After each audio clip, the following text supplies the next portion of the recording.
bercerita tentang sosok Balian of Ibelin dari masa Perang Salib pada abad ke-12. Balian diceritakan sebagai pandai besi dari desa di Prancis, yang pergi ke kota Yerusalem untuk mencari pengampunan Tuhan, yang kemudian ikut berperan dalam perang melawan seorang pemimpin besar Muslim yaitu Salahuddin Al-Ayyubi, dan pasukannya yang ingin merebut kota dari pihak Kristiani. Bagi yang belum tahu sosok Salahuddin Al-Ayyubi atau Saladin ini, ia dikenal di kalangan Islam karena kepemimpinannya juga ketangguhannya serta strategi militernya yang luar biasa pada masa itu. Pada 100 tahun sejak armada Kristen Eropa menguasai Yerusalem, Eropa menderita karena dijajah dan mengalami kemiskinan. Para pejabat maupun rakyat kecil kabur ke tanah suci yaitu Yerusalem, atau juga dikenal dengan daerah Al-Quds, untuk mencari keselamatan juga merantau mengadu nasib. Dan sementara itu terdapat kesatria yang memutuskan pulang untuk mencari putranya bernama Godfrey. Sedikit himbauan ya guys, karena film ini tentang agama dan sensitif. Jadi dimohon kalian bijak-bijak dan menyaring informasi yang benar ya sob. Karena film ini tidak bertujuan menyudutkan agama manapun. Mari Ton, kita mulai filmnya. Film diawali pada tahun 1184 di kota Perancis, di mana seorang pandai besi sekaligus penempa pedang bernama Balian sedang berduka karena istrinya baru saja meninggal bunuh diri akibat stres karena keguguran. Pada suatu hari sedang bekerja, Balian didatangi oleh kelompok tentara salib yang memintanya untuk dibuatkan tapal kuda yang baru. Saat Balian mulai membuatnya, tiba-tiba dia didatangi oleh pemimpin kelompok tersebut yang juga seorang bangsawan dan kesatria yaitu Godfrey. Dan ternyata Balian adalah putra dari Godfrey. Hasil hubungan gelapnya dengan ibunya dulu. Untuk menebus rasa bersalahnya karena baru memberitahunya sekarang, Godfrey pun mengajak Balian bergabung dengan pasukannya, agar hidup Balian bisa terjamin. Akan tetapi Balian menolak karena di sanalah tanah ia lahir. Dan Godfrey pun mempersilahkan Balian untuk menemuinya jika sudah berubah pikiran. I did not force. If you will come with me, have a living. I want anything of me, take it now. I want nothing. Whoever you are, my lord, my place is here. Jerusalem is easy to find. We go by Messina. By di kota suci Yerusalem, dan disinilah kerajaan surga dunia. Saat malam harinya, saudara tiri Balian pun memaki-maki dan memintanya segera pergi dari desa tersebut karena Balian dianggap tidak pantas berada di sana. Balian pun marah karena mengetahui mayat istrinya yang dipenggal sebelum dimakamkan, dan kalung salibnya juga dipakai oleh saudaranya tirinya tersebut.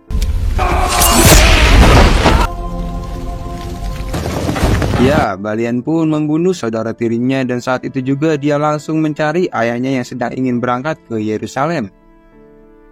Setelah bertemu, beliau pun bertanya ke Godfrey, apakah dosanya karena telah membunuh dan dosa istrinya yang telah bunuh bisa ditebus di tempat suci Yerusalem? Lalu Godfrey hanya menjawab, kita cari jawabannya nanti.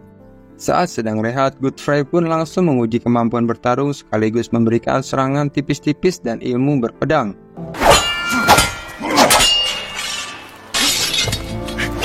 blade isn't the only part of a sword.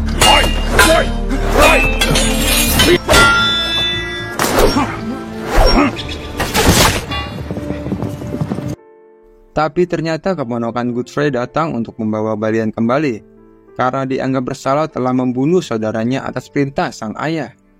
Akan tetapi Godfrey tolak permintaan itu karena Godfrey tahu ponakan berencana membunuh Balian, dan agar mereka lah yang nantinya mendapati warisan bangsawannya. Sontak ponakannya pun melancarkan serangan diam-diam. Banyak prajurit Godfrey yang terbunuh dan Godfrey terkena anak panah. Namun mereka semua melawan balik. Prajurit musuh berhasil dibunuh, begitu pula dengan Godfrey yang membunuh ponakannya sendiri.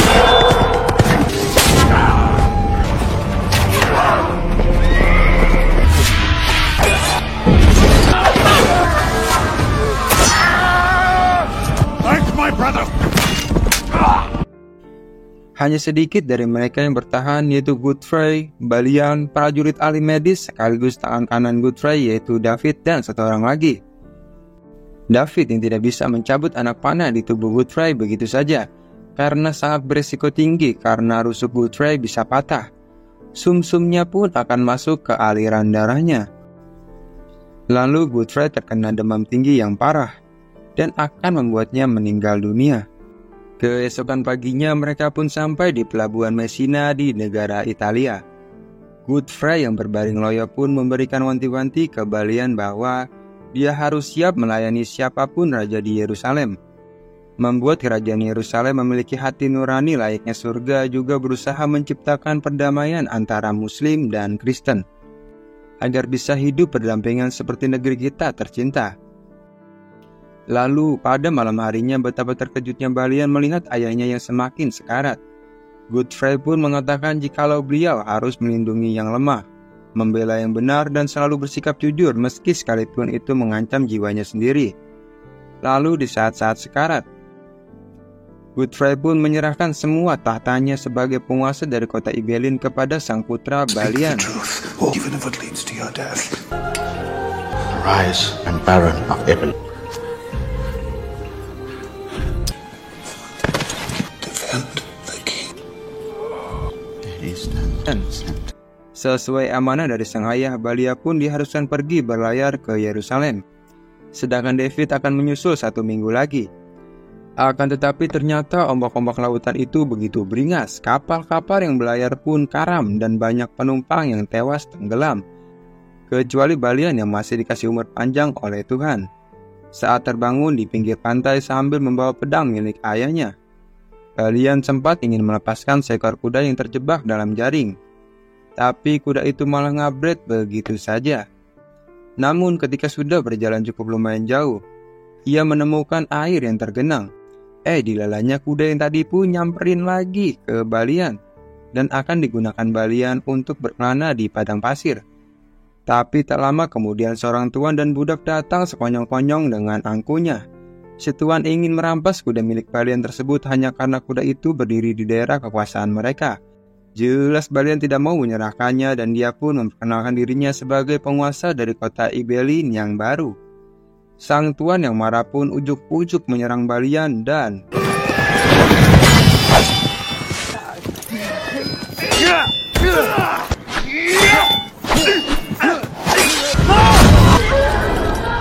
Balian pun membunuh lawannya tersebut. Sedangkan pelayannya dibiarkan hidup untuk membawa Balian masuk ke tempat suci Yerusalem. Sesampainya di area pemukiman Yerusalem, si pelayan pun dibebaskan begitu saja. Padahal seharusnya Balian bisa menjadikan tawanan ataupun budaknya. Tapi si pelayan pun berterima kasih dan memberitahu jikalau tuannya yang tadi dibunuh adalah seorang satria yang tersohor di kalangan Saracen atau kalangan pejuang Muslim. Dan kualitas yang dimiliki oleh Balian pasti akan segera diketahui oleh kalangannya tersebut. Dari sana Balian pergi ke lokasi di mana gereja Yesus disalib untuk meminta ampun, merenung memikirkan apa yang harus dilakukan setelah ini. Lalu setelah beristirahat semalaman, esok paginya Balian mengubur kalung milik istrinya di sana dan lanjut pergi ke kota. Tiba-tiba sekelompok orang pun datang menemui Balian karena mereka melihat pedang milik Godfrey yang sangat tersohor dan dihormati. Begitu mengetahui tahta telah diturunkan ke Balian, dia pun langsung diperlakukan bak raja. Tidurnya pun di kasur spring bed yang empuk banget.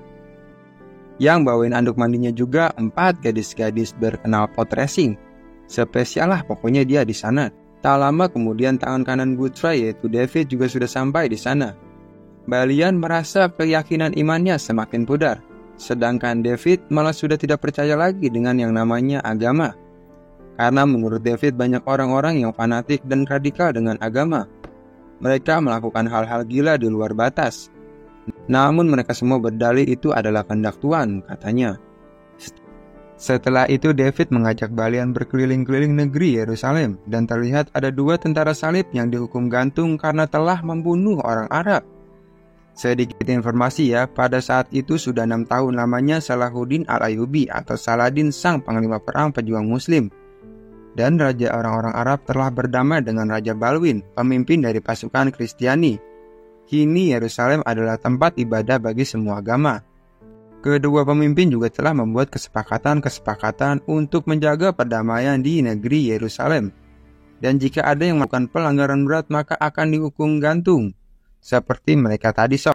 These men are Templars. They killed Arabs. The king has made a peace with Saladin these past 6 years.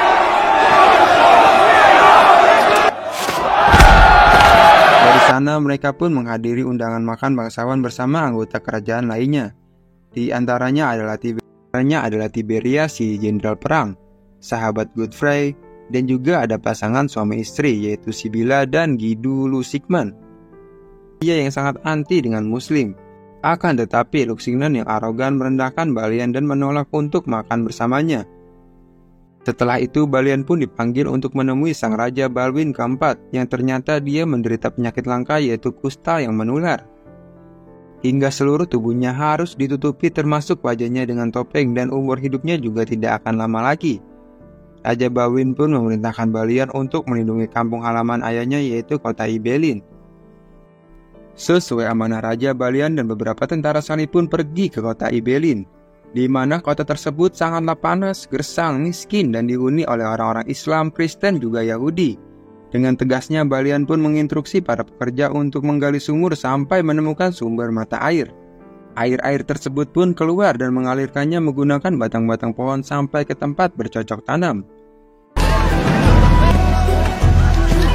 Sidi, hot mic. Right. Stone the walls. Tak lama kemudian datanglah rombongan Sibylla, dan mereka akan menginap beberapa waktu di sana. Terlihat jelas Sibylla yang naksir dengan Balian. Lambat laun hubungan mereka pun semakin dekat dan akhirnya bercocok tanam versi lain. Singkat cerita, kota Ibelin yang awalnya gersang kini sudah berubah menjadi kota yang sangat subur. Sementara itu, Lusignan, Renal, dan pasukan tentara salib lainnya pun membuat kekacauan dengan membantai tentara Muslim yang sedang melintasi gurun, dan inilah yang terjadi.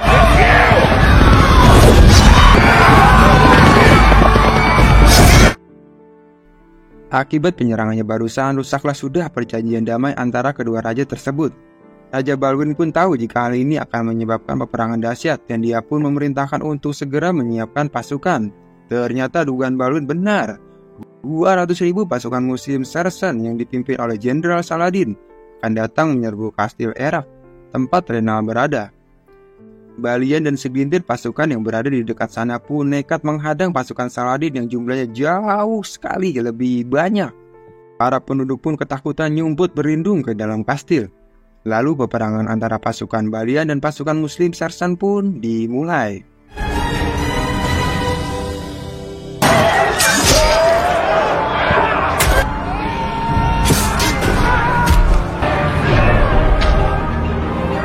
Sudah jelas pasukan Balian kalah telak karena perbandingan jumlah yang begitu jauh. Namun Balian masih dibiarkan hidup oleh si pelayan sebelumnya, yang ternyata dia juga seorang pejuang yang dilakukannya ini sebagai bentuk balas budi, karena dulu Balian juga membiarkannya hidup. Tak lama kemudian pasukan dari tentara salib yang dipimpin oleh Raja Balwin pun datang berbondong-bondong, dan kedua raja pun bertemu untuk bernegosiasi. Saladin meminta pasukan Balwin mundur karena dia hanya ingin membuat perhitungan kepada Renal yang telah merusak perjanjiannya. Akan tetapi Balwin juga meminta pasukan Saladin mundur ke Damaskus, dan dia berjanji Renal akan dihukum sangat berat. Daripada banyak pertumpahan darah yang terjadi, Raja Saladin pun setuju dengan kesepakatan tersebut, dan peperangan akhirnya pun dibatalkan. Withdrawal, we will all die here. Reynald of Chatillon will be punished, I swear it. We have terms. Assalamualaikum. Waalaikumsalam. Setelah itu Raja Balwin masuk ke dalam kastil untuk bertemu dengan Renal, si pengacau. Nggak pakai banyak bicara, Raja Balwin pun langsung membuka sarung tangannya. Renal diminta untuk berlutut serendah mungkin. Renal diminta berlutut serendah-rendahnya sambil salim dan mencium luka kusta di tangannya. Dan Balwin pun langsung memukuli wajah Renal dengan tongkatnya berkali-kali. On your knees. You are arrested and condemned. Karena kondisi Raja Balwin yang semakin sekarat dan hidupnya sudah tidak lama lagi, Balian yang menjadi orang kepercayaannya pun dipanggil dan diminta untuk segera menikahi adik dari Balwin, yaitu Sibylla, agar tata kerajaan Yerusalem otomatis turun kepadanya. Balian langsung menolaknya karena dia tidak mau menjadi laki-laki pecundang, karena semua itu dilakukan agar kekuasaannya tidak jatuh ke tangan si Signan. dan perdamaian antara kedua belah pihak tidak dirusak lagi olehnya. Namun naasnya pada saat itu adalah kali terakhir pertemuannya dengan sang adik Sibila, karena tak lama kemudian Raja Balwin yang terkenal bijak pun meninggal dunia. My beautiful sister, I've missed you. We're beautiful, boy. You've always been beautiful.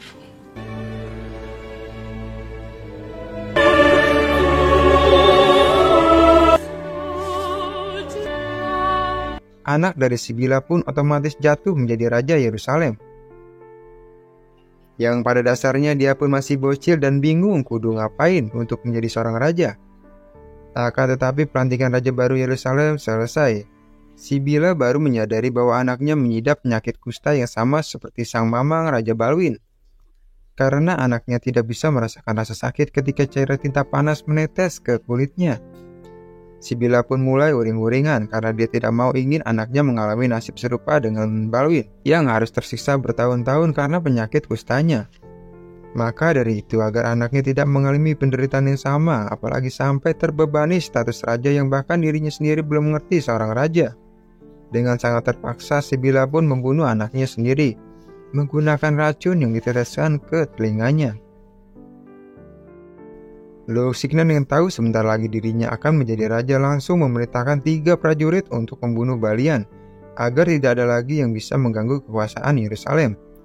Namun 3 prajurit tersebut bukanlah lawan sebanding buat Balian yang berhasil membunuh mereka semua dan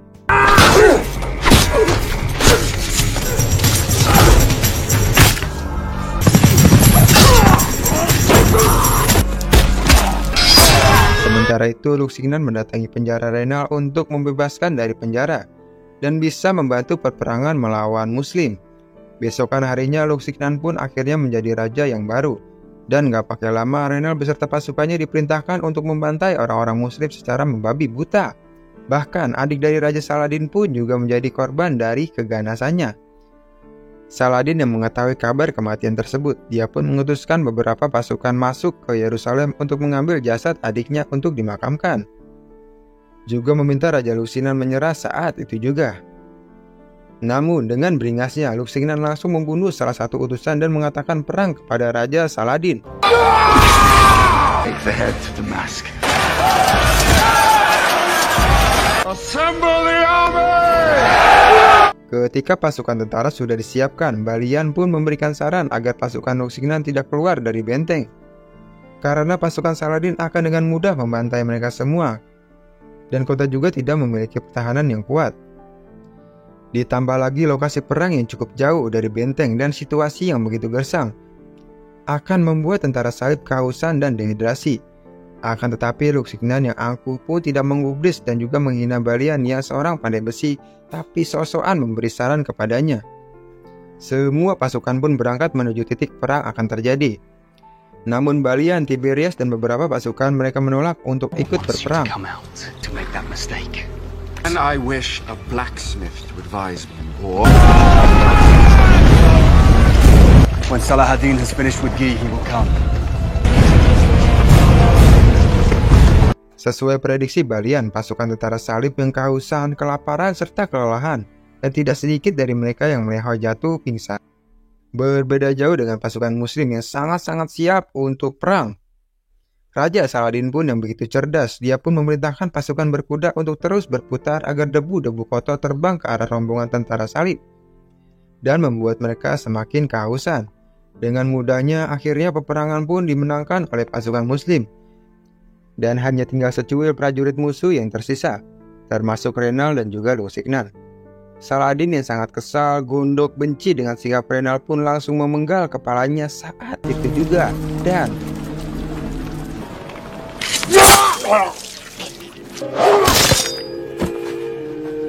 karena pembawa pesan tidak kunjung datang, Balian, Tiberias, dan pasukannya datang ke titik peperangan yang sudah penuh dengan lautan mayat-mayat tentara salib yang sedang disantap oleh burung-burung pemakan bangkai.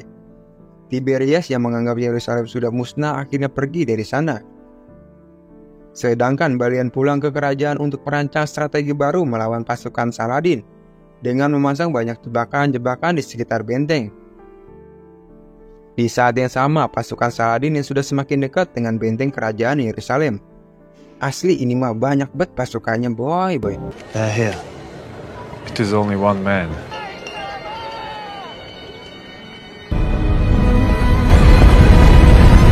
Ya, Balian pun memotivasi seluruh pasukan yang tersisa beserta warga biasa yang mampu berperang untuk menghadapi perang besar yang akan terjadi. Balian mengatakan bahwa mereka harus berjuang untuk semua orang yang ada di Yerusalem. Tidak ada satupun agama yang berhak memilikinya karena sejatinya 3 agama yang berada di sana yaitu Islam, Kristen, dan Yahudi memiliki hak yang sama dengan 3 tempat sucinya masing-masing, yaitu Masjid Al-Aqsa untuk orang-orang Islam, Gereja Suci Makam Kudus untuk orang-orang Kristen, dan Tembok Satapan untuk orang-orang Yahudi. No one has claim. All have claim. The wall, the mosque, the sepulchre. Who has claim? Every man at arms or capable of bearing them. Safeguard the helpless. That is your oath. Speak the truth, even if it leads to your death. Malam pun tiba, pasukan Saladin pun mulai membarbadir benteng dengan melontarkan bola-bola api. Namun tembok-tembok benteng begitu kuat dan tidak mudah ditembus. Balian pun tidak membalas serangan Saladin malam itu karena belum masuk jarak tembaknya. Lalu keesokan paginya ketika pasukan muslim selesai menunaikan ibadah sholat subuh, peperangan pun kembali dilanjutkan dan kini mereka saling melontarkan bola api sampai akhirnya pasukan Saladin pun sudah berada di depan benteng dan prajurit-prajuritnya pun berusaha menerobos masuk menggunakan tower dan juga dengan alat-alat penyebol gerbang utama. Namun Balian segera memerintahkan pasukannya untuk menghalau mereka semua.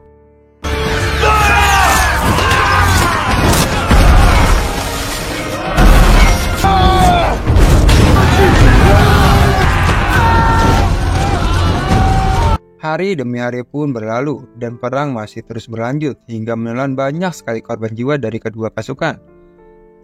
Sampai di suatu pagi, Saladin pun menargetkan dinding paling terlemah yang akhirnya berhasil dijebol dan pasukan pun menerobos masuk dan inilah yang terjadi.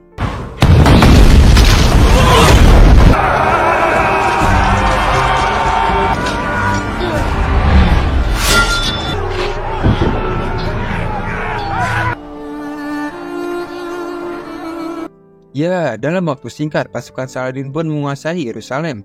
Dan meski sudah memenangkan peperangan, dengan murah hati dan akhlak yang luar biasa dari Raja Saladin mendatangi Balian untuk membuat kesepakatan, yaitu menyerahkan kota Yerusalem seutuhnya, dan sebagai gantinya tentara-tentara salib yang tersisa maupun penduduk yang masih hidup akan dibebaskan pergi. Dan Saladin berjanji akan mengirim mereka ke wilayah Kristen dengan aman. Begitu pula dengan sang Raja Lusignan yang akan dibebaskan dan menyerahkan takdir Lusignan kepada Tuhan. Dulu orang-orang Kristen membantai semua Muslim demi merebut negeri suci Yerusalem. Namun Saladin mengatakan dia bukanlah orang-orang seperti itu. Setelah melihat kemurahan hati, akhlak yang sangat baik dari Saladin, akhirnya beliau pun menyerahkan seluruh kota Yerusalem kepada Saladin Al-Ayyubi atau Salahuddin Al-Ayyubi. Your king, I leave to you. God will make of. I will give every soul safe conduct to Christ. Then under these terms I surrender Jerusalem. The Christians butchered every Muslim. I am not those. Assalamu alaikum. And peace be with you. Setelah itu Balian pun menyampaikan kesepakatannya ke warganya bahwa Yerusalem akan diserahkan ke Raja Saladin dan mereka akan dikawal hingga selamat sampai ke wilayah Kristen. Balian juga mengatakan jika memang tempat ini adalah kerajaan surga, maka biarlah Tuhan yang menentukan sesuai kehendak Sang Pencipta yang Maha Besar. Singkat cerita, kini Saladin sudah menginjak tanah Yerusalem dan masuk ke dalam salah satu masjid untuk mengucapkan syukur serta sujud sedalam-dalamnya kepada Sang Pencipta langit dan bumi. Sementara itu Balian tiba-tiba didatangi oleh Lusignan yang sekonyong-konyong menantangnya berduel karena tidak terima dengan keputusan Balian yang telah menyerahkan tanah Yerusalem. Duel pun cukup sengit terjadi, tapi pada akhirnya Balianlah yang memenangkan battle itu. Akan tetapi Balian masih mengampuni nyawa Lusignan dan memintanya untuk bangkit dan hidup menjadi seorang satria sejati. Tak lama kemudian Balian serta warga di sana pun akhirnya pergi menuju wilayah Kristen. Balian pun mengajak Sabila untuk hidup bersama dengan damai di tempat kelahirannya, yaitu tanah Prancis.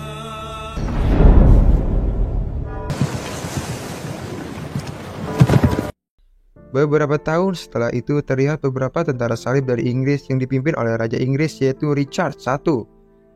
Mereka mendatangi Balian untuk mengajaknya bergabung dan berperang kembali menebutkan tanah Yerusalem kembali.